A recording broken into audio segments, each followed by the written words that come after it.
Hello everyone and welcome back to my channel. Today I'm going to be doing a month of July recap video on the items that I sold on eBay for the month of July. I sold a lot of postcards, print ads, and photographs. So I tried to kind of divide this video up into those different sections. So first, I'm going to start off with postcards, and then I'm going to talk about print ads, and then photographs. So this month was a pretty busy month for me. I finally hit my goal that I wanted to hit back in January. So definitely delayed, but I finally hit 1,000 items sold in my store, um, which I'm pretty happy about. Just wish it would have come sooner, but yeah. So I am going to start with some postcards that sold.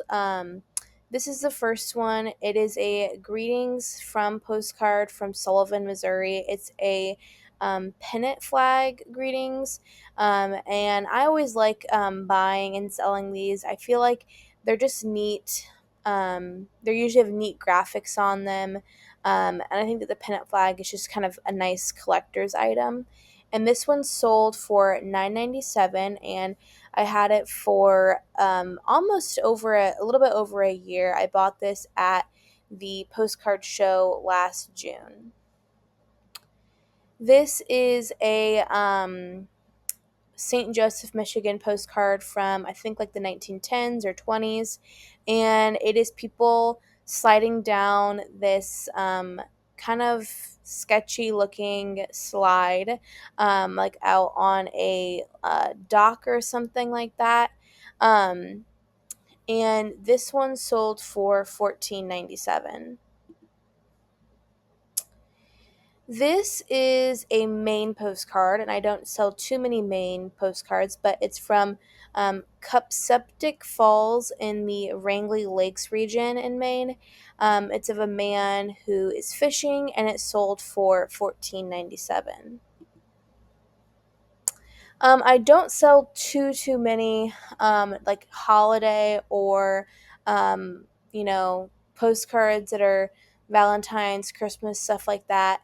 But I did sell this one on an offer for I think $17. I had it originally listed at $19.97. And this is just a really nice Valentine's postcard. The colors are really bold and bright. There's not really much of any damage. There's these two kind of like lover girls down here. There's the little like baby cherub angel, the moon.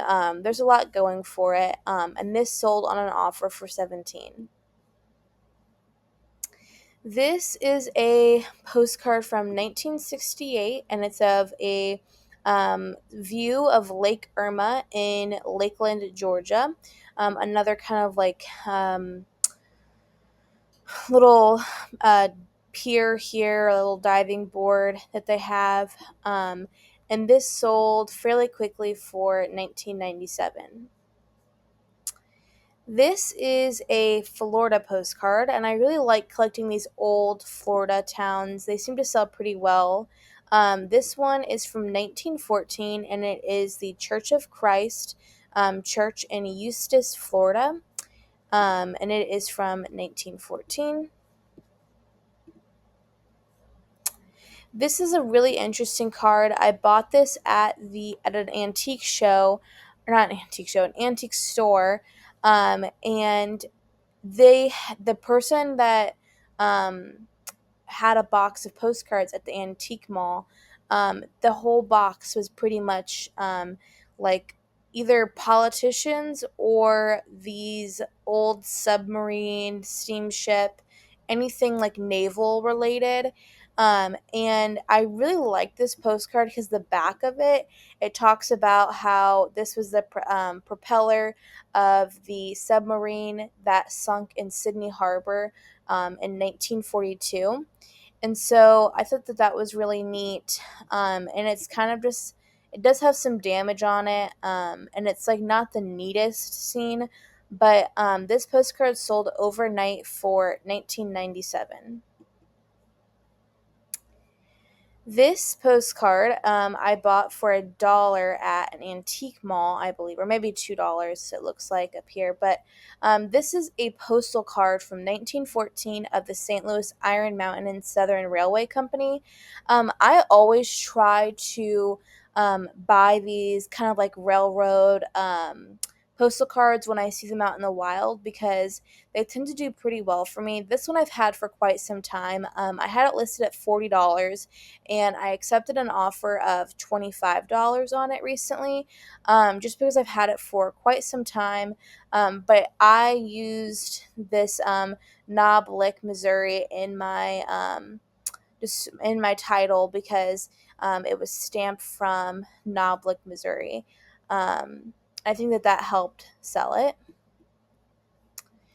This is a postcard that I really like. I like the car, and it's just kind of has a quirkiness to it.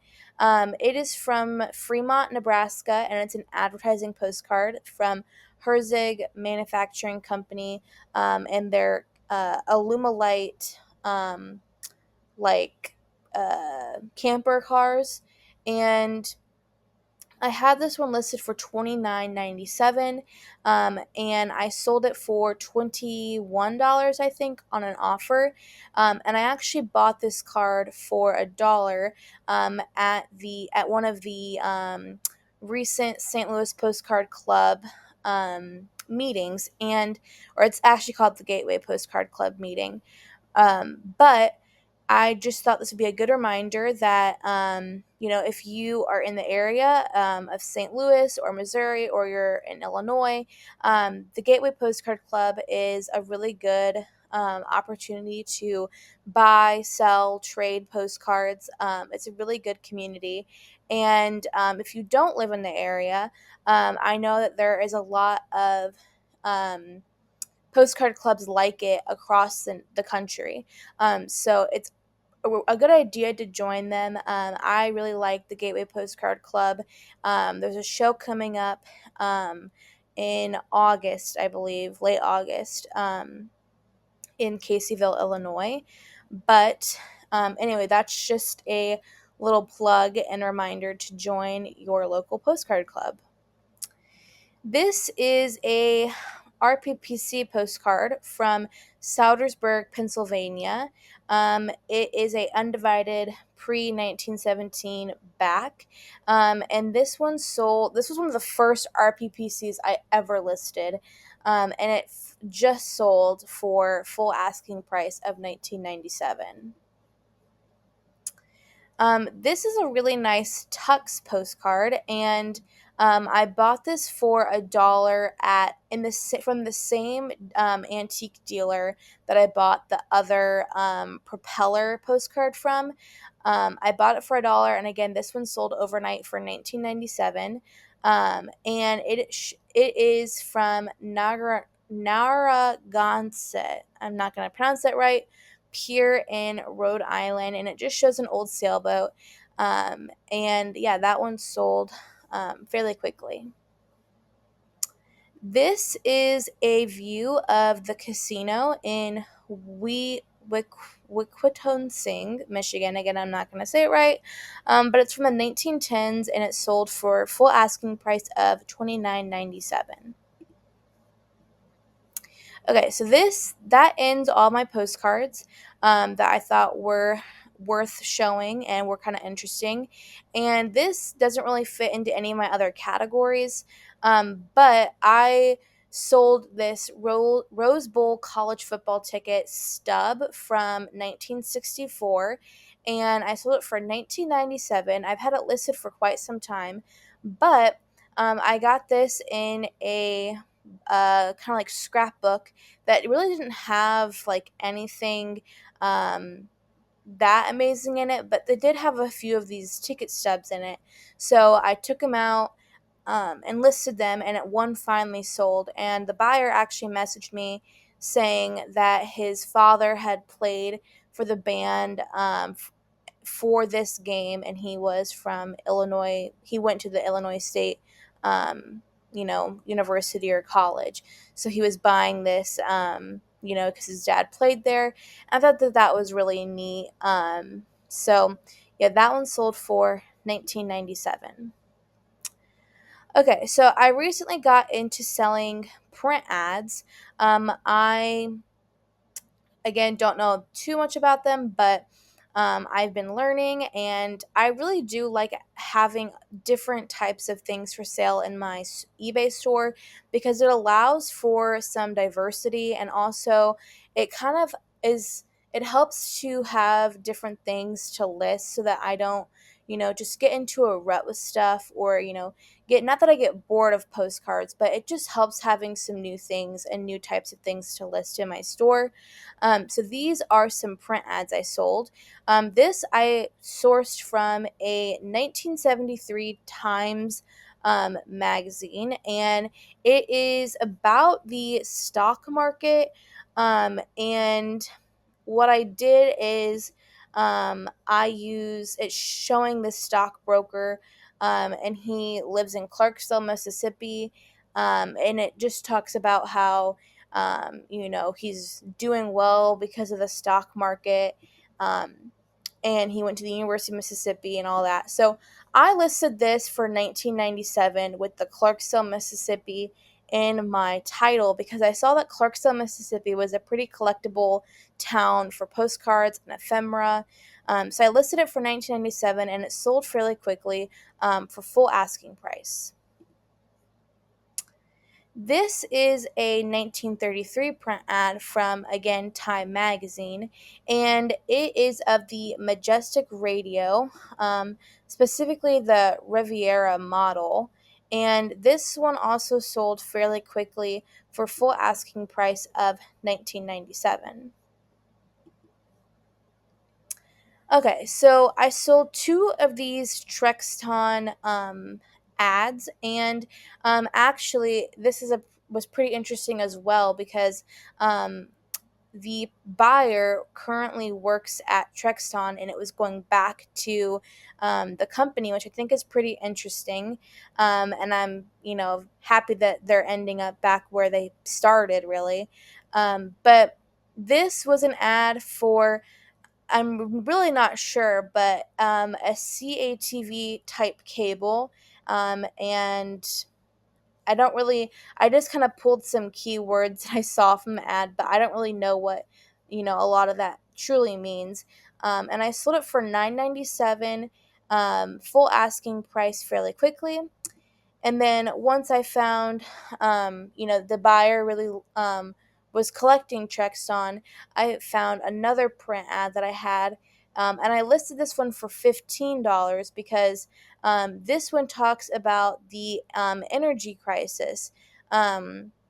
Which I think is pretty interesting and helped increase the value. But this is about solar power in the 1970s, and I sold this one to the same buyer for $14.97. This is a print ad from, again, Time Magazine from 1973.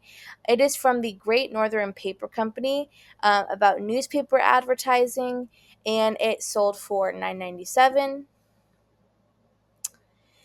This is a really nice print ad. I got this from, I sourced it from the Women's Day um, magazine, and it's for Dolan's Cakeups vanilla flavor.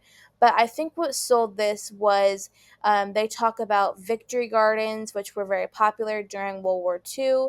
And being able to get these packets of seeds to plant the victory garden, send in the coupon and all that. And this was from 1943, and I sold it for $15.97. This was not a newspaper ad or a print ad, but just a clipping from the magazine. And I've been watching Blue Feather Ephemera, and he talks a lot about selling things from magazines that aren't just print ads, selling articles, photos, things like that.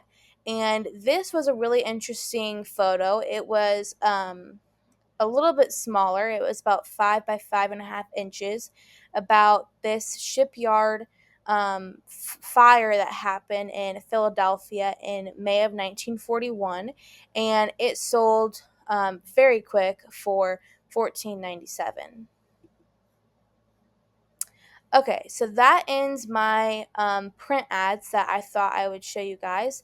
This is my photo section, and this photo, I bought a ton of military photos from an estate sale nearby, and this was in the lot of those. This was an 8x10 photo of the graduating class of 1956 at Fort Riley, Kansas, and it's actually identified on the back with all the people, um, and I thought that was really nice. And it sold on an offer for $20. This is a nice little snapshot. I listed it for 1997 and it sold for full price a few weeks later. But this is a photo of these twin girls, and if you see in the photo, they're doing almost the exact same thing. They're holding the drink and their sandwich in the exact same position, and they are giving the same, side eye look to the camera. So this was a really unique photo. I really liked it. It has kind of like an artistic value to it that I really like. And it sold for $19.97. This is another 8x10 photograph that was of some Vietnam era helicopters. And it's actually from the Bell helicopter. It's published by um, the helicopter company themselves. And I sold it for $19.97. Had this image not had this huge rip in the corner, it probably could have sold for much more, like probably double, at least. But because of this huge rip in the corner, I just didn't, I didn't want to list it for um, what I think it could have gone for without the rip. So I did list it for $19.97, and it sold for that full asking price. This is a photo from Glen Cove on Pikes Peak, Colorado. These are pretty common photos. So if you see them out in the wild for a couple dollars or $1, pick them up. This is from 1930, and it sold for 1997. And then lastly, this is a photo from Calgary, Alberta, Canada, of the Wilder Institute in 1951 of these prehistoric animals or dinosaurs. And this one is going international and going back to Calgary, Canada, and it sold for $9.97. So that is my highlights of what sold for the month of July. I hope you all enjoyed this video. Thanks for tuning in. Bye.